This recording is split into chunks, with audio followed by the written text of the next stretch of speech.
आप बताओ कि what is it that you want me to share आज यहाँ पर। हाँ, एक एक करके हाथ ऊपर करिएगा, आप बोलिएगा, और जिस पे सब एग्री करेंगे मैं वहीं से शुरू करूंगा।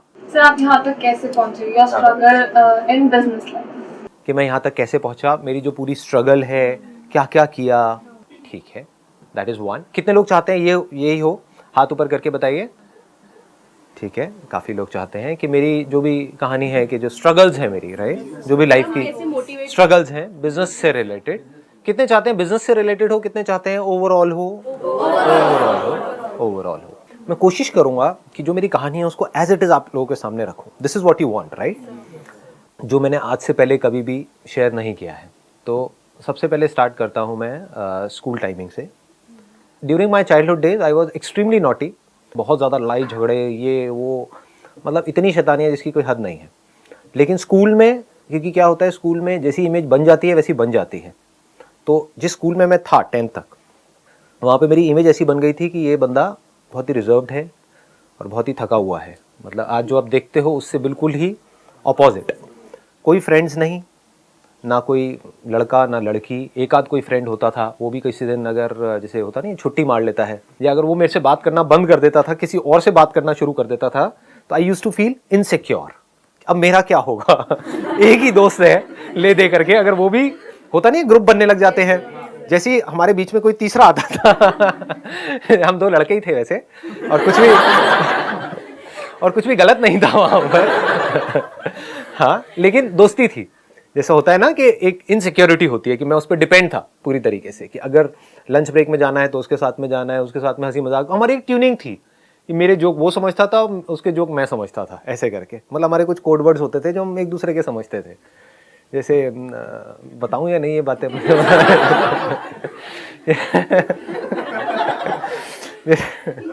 छोड़ो, ज्यादा हो जाएगा।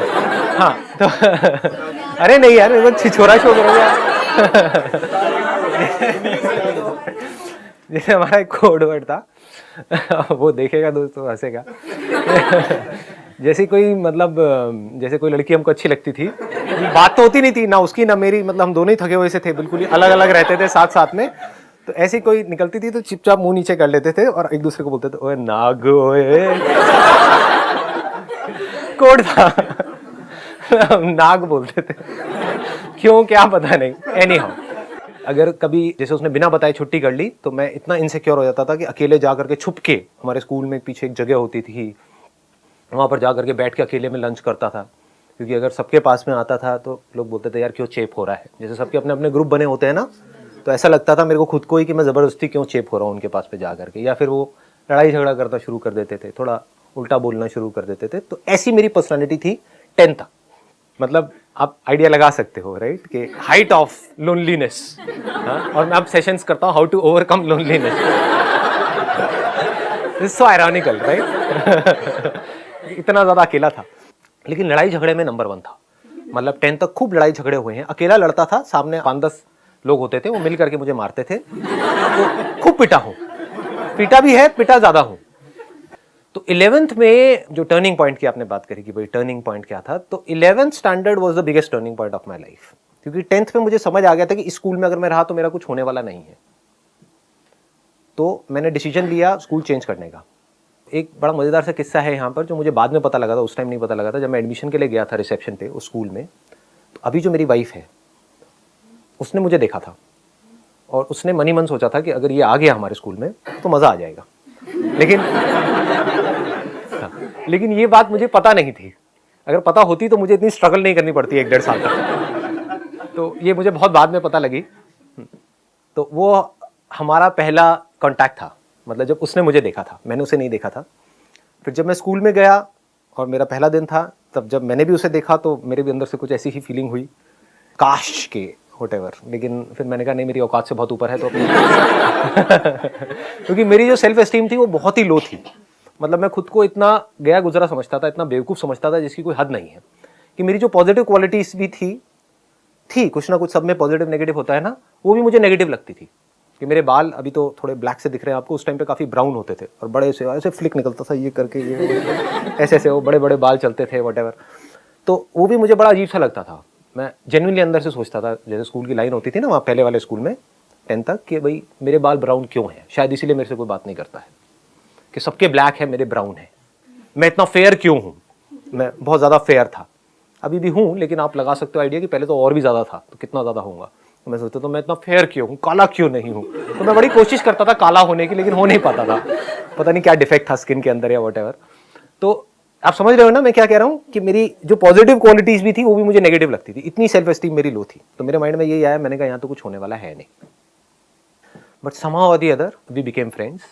11th में 5-6 महीने तक हम फ्रेंड्स रहे थे। उसको भी मेरे ऊपर इतना ट्रस्ट था कि मैंने उसको बोला कि हाँ भाई चल बंक मारे कल स्कूल से, तो उसने कह दिया हाँ ठीक है बंक मारते हैं। तो पहली बार क्या हुआ था कि बंक मारने के लिए मुझे लगा वो नहीं आएगी, बट वो आ गई बंक मार के स्कूल से। मैं स्कूल पहुंच गया।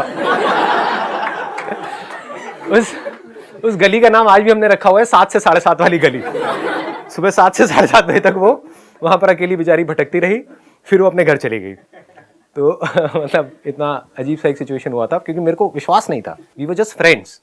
तो मुझे नहीं लग रहा था कि वो आ जाएगी, लेकिन जब मुझे पता लगा तो मैंने कहा भैया ये तो मजे आ गए और क्या चाहिए। हाँ, फिर हमने इकट्ठे स्कूल से बंक मारने शुरू करे थे।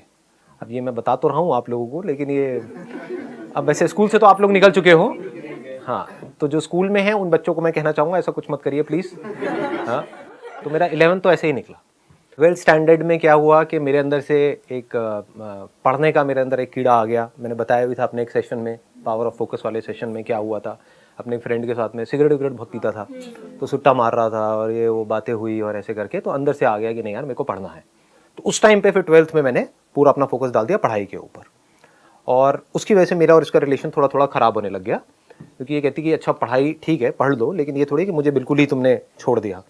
तो मेरा ये था कि नहीं मुझे पढ़ना है पढ़ना है पढ़ना है। वहाँ पर भी कुछ बड़ा मज़ेदार हुआ कि ये इतना नहीं पढ़ती थी, ये अपना चिल्ड आउट रहती थी अपना लाइफ में, ठीक है। मेरे को भी कहती थी कि नहीं तुम आराम से लो ना, इतना सीरियस क्यों हो रहे हो। और मैंने बहुत सीरियस होकर के डेली पता नहीं कितने कितने घंटे पढ़ाई करी, और 12th में मेरे आए 85%, और हमारे स्कूल में टॉप किया इसने।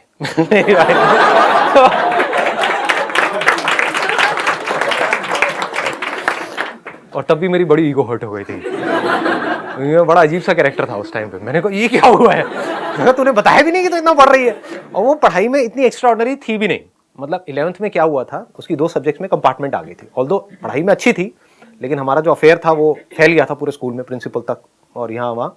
तो उन्होंने दिमाग लगाया, उनकी ये स्ट्रैटेजी थी हमारे स्कूल वालों की उधर की, कि जब भी ऐसा कुछ हो तो एक को बाहर कर दो स्कूल से, समझ गए। तो मेरे को बाहर करने की उनमें हिम्मत नहीं थी, क्योंकि मैंने एक बहुत बड़ा कांड किया था 11th स्टैंडर्ड में, तो वो पूरे स्कूल में सबको पता था। Do you want to know कि क्या कांड किया था? That was also turning point of my life, तो बता देता हूँ। उसमें क्या हुआ था कि मैं जिस स्कूल से आया था वहाँ पर इतने बड़े बच्चों को मारते नहीं थे, मतलब कि 10th 11th में नहीं मारते थे। हाँ, बचपन में तो बहुत मार खाई है, 4th 5th 6th में तो बहुत पिटाई होती थी, लेकिन 10th 11th 12th में मैंने वहाँ पर नहीं देखा था उस स्कूल में किसी को मारते हुए। लेकिन यहाँ पर नॉर्मल था कि आप 11th में हो 12th में हो, पिटाई होगी तो होगी, रोज होनी ही होनी है पिटाई। मतलब ऐसा स्कूल था ये, इतनी ज़्यादा यहाँ पे दहशत फैलाई हुई थी कुछ लोगों ने। उसमें से एक पीटी सर थे जो ये टिपिकल जो होते हैं। हाँ, तो अब क्या हुआ कि मेरे को आदत थी नहीं मार खाने की, क्योंकि बाहर भी मैंने बताया कि मेरे लड़ाई झगड़े बड़ी जल्दी हो जाते थे, ज़रा सा भी कुछ होता था तो मार पिटाई ये वो शुरू हो जाता था 1 मिनट के अंदर अंदर। तो यहाँ पे क्या हुआ, इनको पता नहीं था, इनको सर को, तो इनके भी अंदर कहीं ना कहीं आया होगा कि यार लड़का नया आया है, चलो इसको ठीक करते हैं, अपने सांचे में ढालते हैं। इनको पता नहीं था कि मैं ढलने वाले में से नहीं हूँ। तो अब क्या हुआ कि इन्होंने लाइन में सबको खड़ा किया, उनके हाथ में एक डंडा रहता था, अच्छा लकड़ी का मोटा सा डंडा। तो वो एक एक करके सबको मारते हुए आ रहे, जैसे हाथ आगे करो ताड़, हाथ आगे करो ताड़। मेरे पास तक पहुँचे, I was the 4th number. मैं कहा सर मारना मत प्लीज़, बात कर लो जो करनी है, मारना मत। मार वार खाने की मेरी आदत नहीं है, मतलब बचपन में बहुत पिटाई हुई है तो मेरे अंदर मैं बहुत भरा हुआ हूँ, अगर आपने मारा तो कुछ भी हो सकता है व्हाटएवर। तो उन्होंने कहा अच्छा तू धमकी दे रहा है मेरे को। तो उन्होंने लिया, बाकी सबके तो यहाँ मार रहे थे, मेरे डंडा लेकर के पीछे या पैर के पीछे काव्स के ऊपर खींच करके मारा। मतलब वो सूज गया था करीबन 10-15 दिन तक के लिए, तो अच्छे तरीके से मैं वहीं पे गिर गया, मतलब इतनी तेज पड़ा था कि मैं वहीं गिर गया। फिर मैं खड़ा हुआ, तो फिल्में देखी थी। खड़ा हुआ, मैं कहा सर मारा क्यों आपने? मैंने कहा था ना मत मारना, मारा क्यों? तो उस बंदे को पता नहीं था कि ये बंदा मतलब इस हद तक चला जाएगा। तो उन्होंने कहा अच्छा तू धमकी दे रहा है मेरे को। उन्होंने खींच के थप्पड़ मारा मेरे यहाँ, मतलब अच्छे तरीके से घुमा के। और फिर जैसे होता है ना, कुछ देर के लिए तो तारे नजर आ जाते हैं दिल में। हाँ, एकदम से कुछ समझ नहीं आया क्या हुआ है, लेकिन फिर जैसे ही थप्पड़ पड़ा मैंने कहा नहीं ये ज़्यादा हो गया है, मतलब जब थप्पड़ पड़ा तो फिर मैंने अपनी टाई ढीली करी, मैंने कहा मार तू तू पे आ गया था। मैंने कहा ये तो ज़्यादा ही हो गया है, मतलब एक मारा दो मारा, मतलब ये क्या क्या बदतमीजी हो रही है। मैंने कहा मार आज कितना मारता है। टाई ढीली करी, शर्ट बाहर निकाली, शर्ट के ऐसे करके हल्के से बटन फाड़े, मार।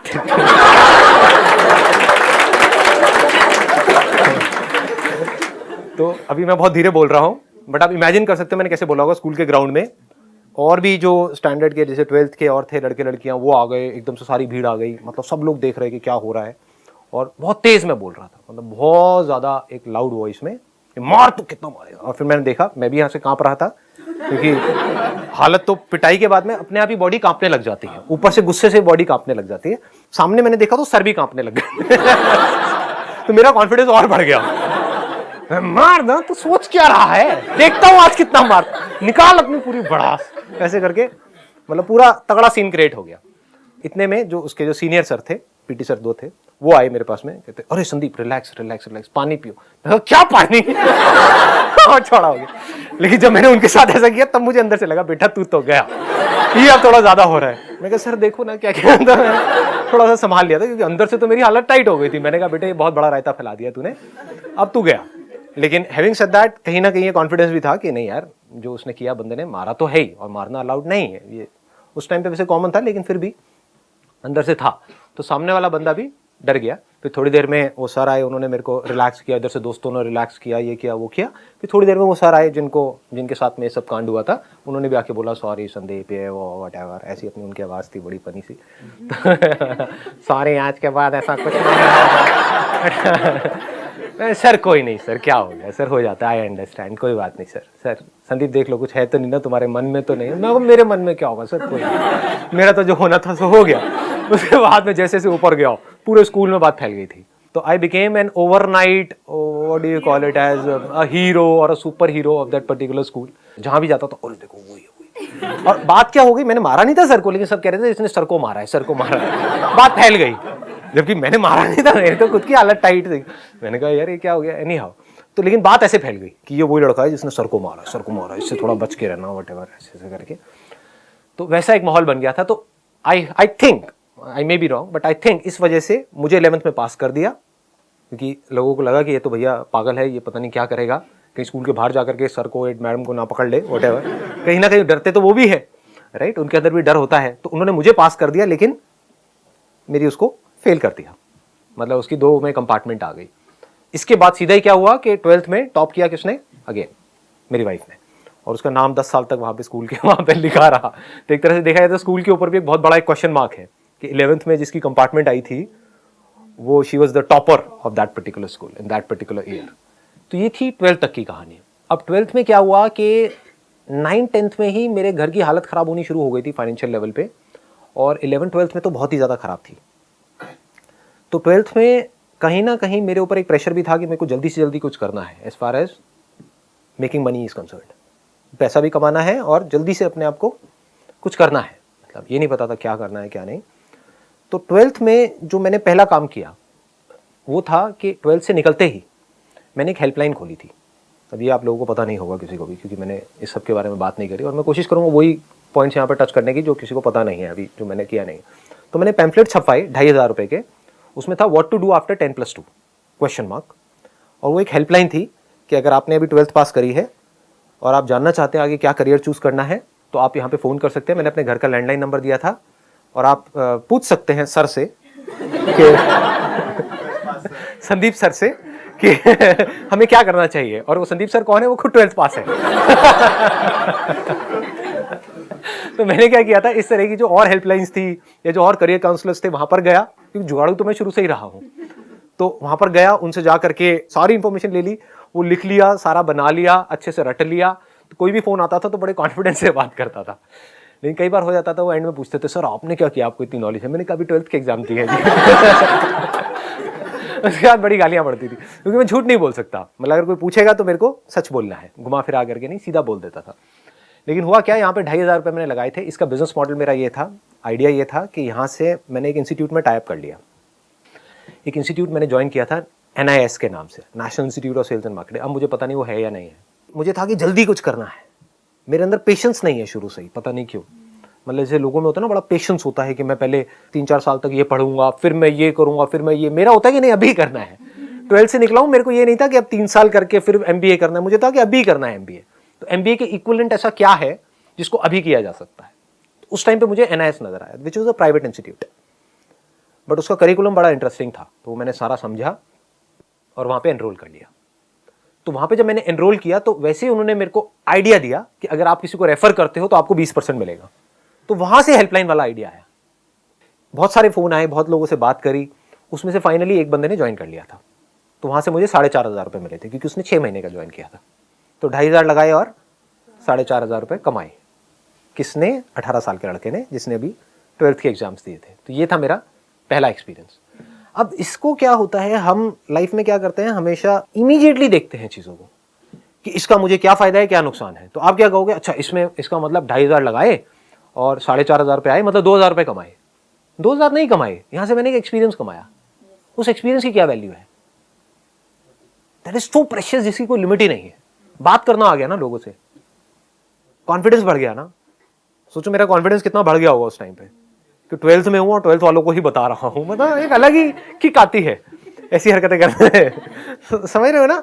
हाँ, तो ऐसी ये चीज़ हुई थी। ये पहला था एक्सपीरियंस। उसके बाद में मैंने NIS ज्वाइन किया, which was again a great experience, क्योंकि वहाँ पर क्या खास बात थी, वहाँ पर सब कुछ प्रैक्टिकल था। मेरा शुरू से इंटरेस्ट इस चीज़ में रहा है कि I was never interested in a degree और अ डिप्लोमा और वट एवर इट इज़। मेरा शुरू से ये था कि कहीं से कुछ प्रैक्टिकल मुझे सीखने को मिले। शुरू से एक सीखने वाला एटीट्यूड रहा है। तो जब मैंने उनका पूरा करिकुलम समझा तो वहाँ पे बहुत सारे role plays, group discussions, presentations, शायद ये सब जो मैं अभी कर रहा हूँ उसमें उसका भी बहुत बड़ा हाथ है, क्योंकि वहाँ पे क्लास के सामने डर डर करके बहुत सारी प्रेजेंटेशंस दी है, रोल प्लेज हुए, ग्रुप डिस्कशंस हुए हैं। तो कहीं ना कहीं वहाँ से भी एक कॉन्फिडेंस आया है। तो वो जो मैंने किया 1 साल तक, वो मेरे को अगेन बहुत हेल्प किया। उसको भी मैंने शायद बीच में छोड़ दिया था। हाँ, शायद नहीं, पक्का बीच में छोड़ दिया था। मतलब मेरा पता नहीं, शुरू से ये रहा है कि मैं कोई भी चीज़ करता हूँ तो उसको पूरा कंप्लीट नहीं करता हूँ। 1 साल का था, बाकी सबने पूरा किया, 1 महीना पहले मैंने उसको छोड़ दिया। क्यों छोड़ दिया? मैंने कहा नहीं, मज़ा नहीं आ रहा।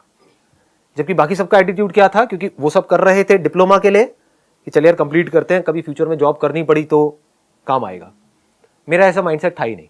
मैंने कहा मेरे को सीखना था, जो सीख लिया, अब आगे आने वाले 1 महीने में कुछ नहीं है, तो 11 महीने में छोड़ दिया। ऐसे ही I was in Kirorimal college, क्योंकि वहाँ पर बहुत ज़्यादा अटेंडेंस का पंगा नहीं था। 2 साल किया अच्छे से, मार्क्स भी ठीक ठाक आए थे। पहले साल में it was around I think 65% something, second year में इट वॉज अगेन अराउंड 60-62%। वही जैसे एग्जाम आ रहे होते तो उसके 1 महीने पहले वो सारी उठा ली, वो कुंजी होती है, क्या क्या बोलते हैं, हाँ 10 ईयर्स। तो 10 ईयर्स उठा लिए, वो सब किया और जाके लिख के आ गए, अच्छे खासे मार्क्स आ गए। लेकिन 3rd ईयर में उसको भी छोड़ दिया। पता नहीं क्यों छोड़ दिया। तो मैं आपको ये नहीं कह रहा कि आपको भी यही करना चाहिए, बट स्वभाव मेरे अंदर से आता था कि नहीं यार, अब इसमें कुछ पढ़ा नहीं है, कि इसमें अब कुछ नज़र नहीं आ रहा है, तो I use to just leave it. इसके अलावा मैं एक बार जॉब के लिए, मैं बस एक ही बार इंटरव्यू के लिए गया था अपने एक दोस्त के साथ में, वो भी मज़े में। वो जा रहा था तो मैंने कहा चल यार मैं भी चलता हूँ। एक दिल्ली गुड़गांव रोड के ऊपर एक रेडिसन होटल है, वहाँ पर उस टाइम पे कुछ कॉल सेंटर्स के लिए इंटरव्यूज़ चल रहे थे। उस टाइम पे नया नया ये BPO कॉल सेंटर्स ये नया नया शुरू हुआ था, अराउंड 20-21 ईयर्स बैक। तो मैं गया, वहाँ पे 5-6 राउंड थे और मैं शायद 3रे राउंड तक पहुँचा था, फिर बाहर हो गया, वट एवर। तो आई एम सो ग्लैड कि नहीं हुआ मेरा, नहीं तो पता नहीं मैं क्या कर रहा होता। क्योंकि क्या होता है कि एक बार आदमी अगर कंफर्ट जोन में चला जाए, एक बार अगर मेरे को लत लग जाती, एक 18-19 साल के लड़के को, क्योंकि बाकी मैंने अपने दोस्तों के साथ में होते हुए देखा है कि एक बार वहाँ से पैसा आने लग जाता है 10-15 हज़ार रुपये, तो फिर वहाँ से निकलना is almost next to impossible, क्योंकि एक रूटीन बन जाता है। तो ये मेरा पहला और आखिरी अटेम्प्ट था जॉब से रिलेटेड, गया और नहीं हुआ। इसके अलावा और कहीं से मुझे जॉब मिले ऐसा कोई रास्ता, मैंने ऐसा कोई दरवाज़ा खुला छोड़ा ही नहीं था। जब डिग्री नहीं, डिप्लोमा नहीं, तो 12वीं पास को कोई क्या नौकरी देगा। तो कहने का मतलब है दरवाजे सारे बंद हुए पड़े थे। 12th के बाद ही, जस्ट बाद में ही, मतलब कहने का है मैं बहुत कुछ एक साथ कर रहा था।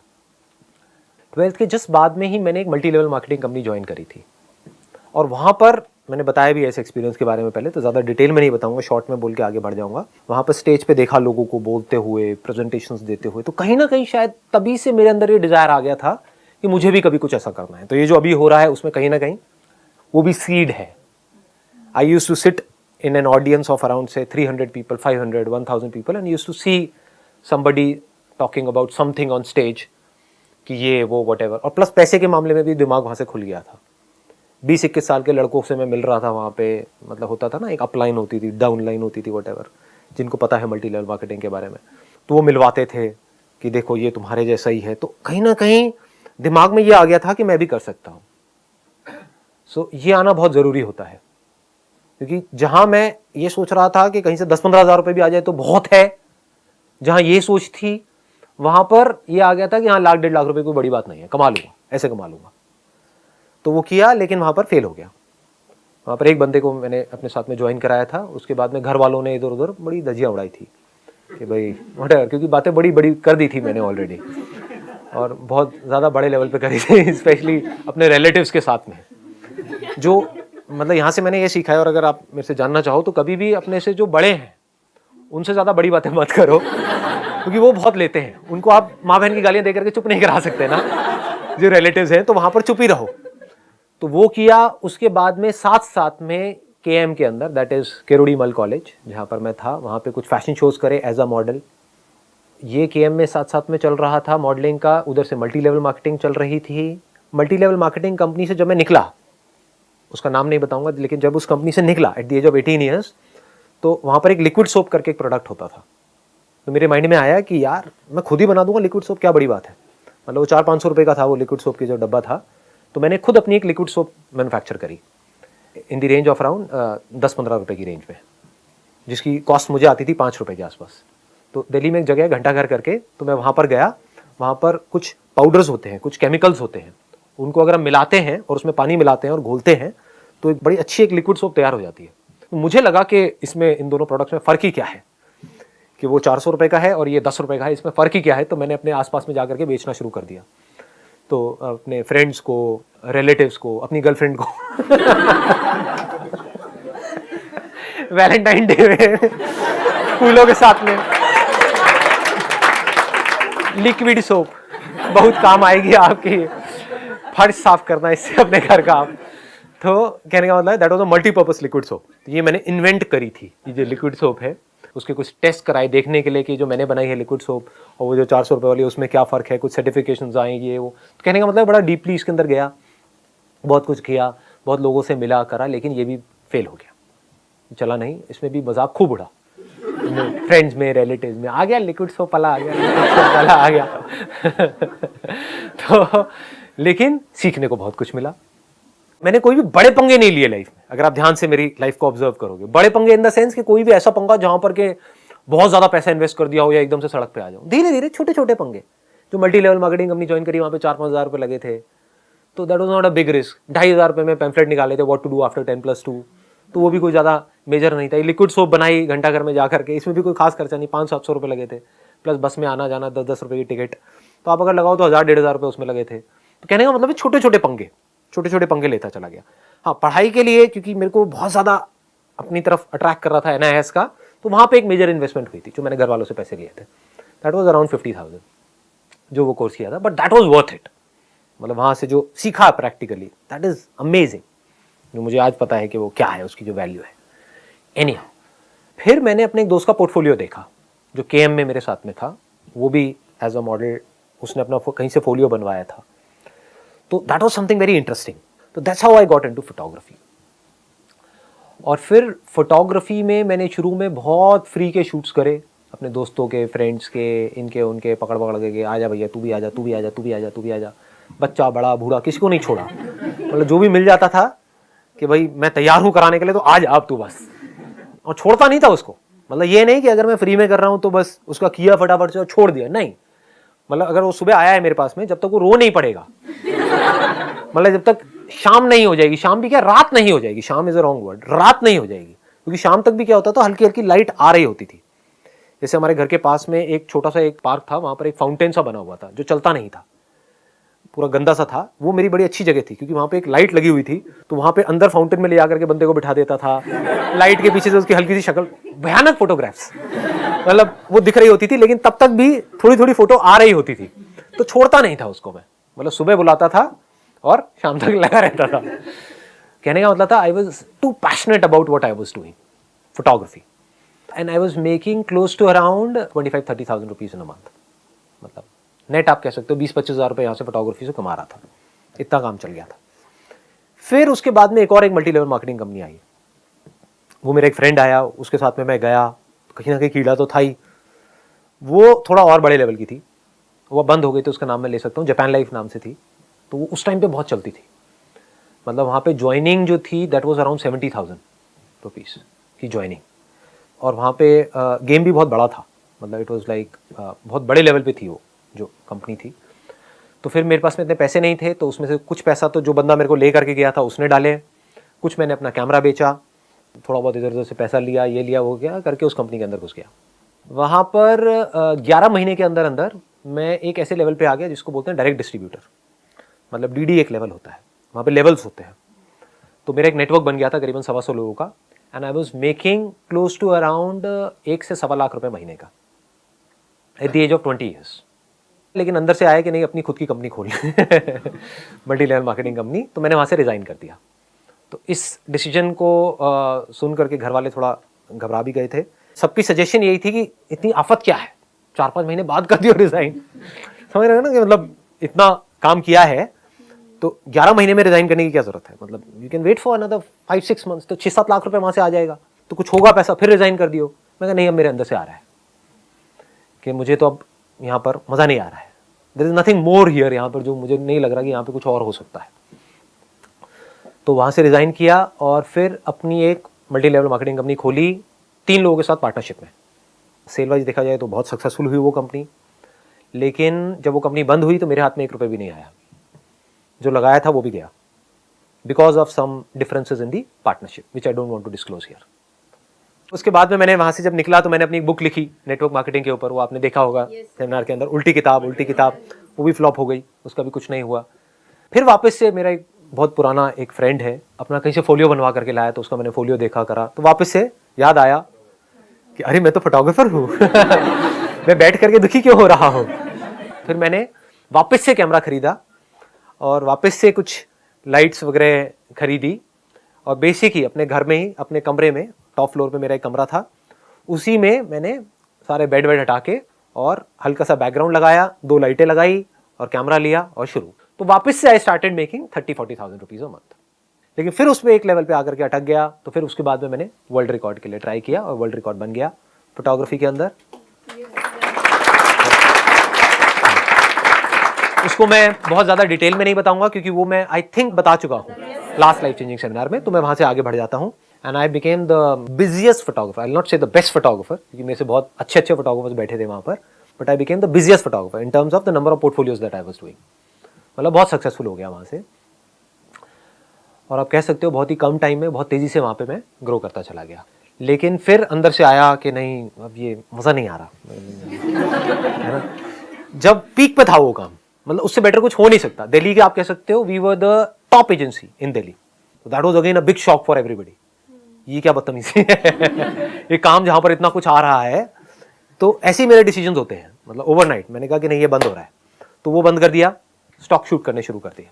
इमेजेस बाजार के ऊपर काम शुरू हो गया था in the year 2005। This was again a turning point of my life, क्योंकि अगर ये नहीं करता तो आज भी मैं फोलियो शूट कर रहा होता, जहाँ पे पैसा तो बहुत आ रहा होता लेकिन अंदर से सेटिस्फैक्शन जीरो होती लाइफ में। तो वहीं पे मैंने कॉल ले लिया कि आज के बाद हम मॉडल से 1 रुपये भी नहीं लेंगे, कोई पोर्टफोलियो नहीं होंगे हमारे यहाँ पे, कोई पैसा नहीं लेंगे, कुछ नहीं, स्टॉक शूट करेंगे। वो आइडिया कैसे आया था क्या था वो मैं पहले अपने सेशंस में बता चुका हूँ। फिर उसके ऊपर 2005 में काम शुरू हुआ, 2006 में लॉन्च हुई जो वेबसाइट है हमारी, and it was a big disaster. वो बुरी तरह से फेल हो गई, वहाँ पे कुछ नहीं हो रहा था कुछ महीनों तक, 6-7 महीने तक। क्यों? क्योंकि आईटी की मेरे को नॉलेज नहीं थी। फिर उसके बाद में मैंने खुद डीपली समझा सारा कि भाई ये क्या होता है, कैसे डेटाबेस डिज़ाइन होता है, कैसे क्वेरीज बनती हैं, क्या लैग्स हैं, क्या बग्स हैं, क्या है सॉफ्टवेयर में हार्डवेयर में, ये वो सारा समझा। साइट को पूरी तरह से रिवैम्प किया, साइट ठीक हुई, and then there was no looking back. वहाँ से फिर इमेजेस बाजार आगे बढ़ता ही चला गया and it became a huge success. We are the largest company in the world as far as Indian content is concern, Indian videos, Indian images. तो ये है अजीब व गरीब सी कहानी मेरी चलिए जी, wish you all the very best, thank you so much.